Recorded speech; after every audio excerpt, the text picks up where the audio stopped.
JBN, we keep you informed. I am Michelle Jones, and in the news, convict out on bail, kills sister-in-law, will spend 53 years in prison. Please remember to subscribe, like, share, leave us a comment, and click the notification bell to receive our daily news items. Chief Justice Brian Sykes yesterday described Winston Jarrett, whom he sentenced to 25 years for murdering his 18-year-old sister-in-law in a fit of jealousy, as a public health risk, was shown the tendency to violate another person's rights to life. The 62-year-old man, Justice Sykes said, was a candidate for the death penalty, though the prosecution had mercifully opted not to go that route. Jarrett will spend 53 years in prison. 10 days ago, he was also sentenced to life in prison and ordered to serve 28 years before he becomes eligible for parole for stabbing Daniel Wishart, 65, to death in 2021 in a dispute over payment for a painting job. Jarrett absconded bail after he was arrested and charged in the 2012 case and was on the run until he confessed to White's killing last February, law enforcers disclosed. Jarrett reported Juliana White missing a day after he knifed her to death. A post-mortem report showed that she received some 20 stab wounds to the head, neck, and upper torso. Jarrett, who trailed the teen from St. Anne to Duncan's in Trelawney, where he confronted her and accused her of being promiscuous, told the police an evil spirit may have led him to kill her. A plea for leniency by his attorney Shelley Hyman failed to move Sykes yesterday. Jarrett has led a life of crime for the past 43 years. Hyman told the court that at a younger age, her client had been abandoned by his mother, who migrated, and he had no contact with her until a few years ago. In addition, his father was killed while he was a child. Hyman said Jarrett was raised by a family who allegedly abused him in his early years.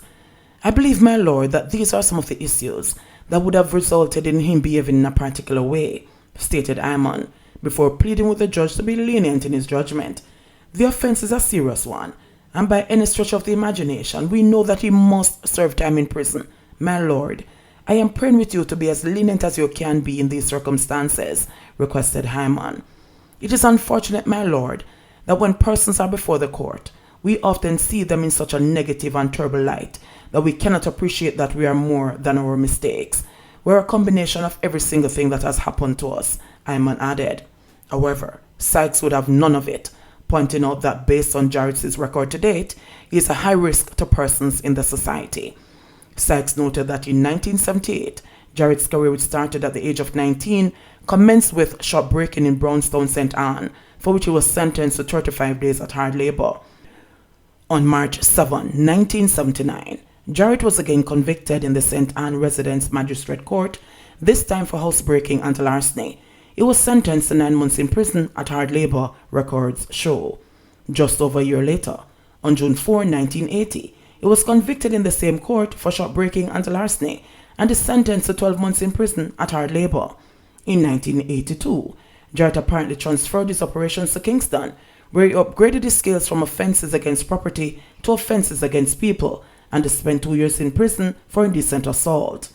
His most serious conviction at the time came on March 1, 1985, when he was found guilty on 2 counts of carnal abuse in the Home Circuit Court in downtown Kingston and sentenced to 10 years in prison on each count. Jarrett was barely out of prison 10 years later on, when on August 24, 1995, he was convicted in the then Sutton Street Resident Magistrates Court for 6 fraud-related offenses: 3 counts of forgery, uttering forged documents, obtaining money by forged documents, and conspiracy. He was sentenced to 2 years in prison, suspended for 3 years for each offense. In 1997, he relocated his operations to St. Anne, where he resumed his housebreaking practice combined with unlawful wounding. Despite his lengthy rap sheet, Jarrett was sentenced to 3 years in prison, suspended for 3 years, after he was convicted for indecent assault in the St. Anne Circuit Court. Then in 2012, he was sentenced in Kingston for a murder he had committed when he escaped to St. Anne and met his wife. He later developed an affair with White, his wife's teenage sister. The Chief Justice argued that Jarrett is not an appropriate candidate to be released anytime soon. I suppose the Crown was merciful when it did not seek to get the death penalty because the law allows that, he said. JBN, we keep you informed. Please remember to subscribe, like, share, leave us a comment and click the notification bell to receive our daily news items.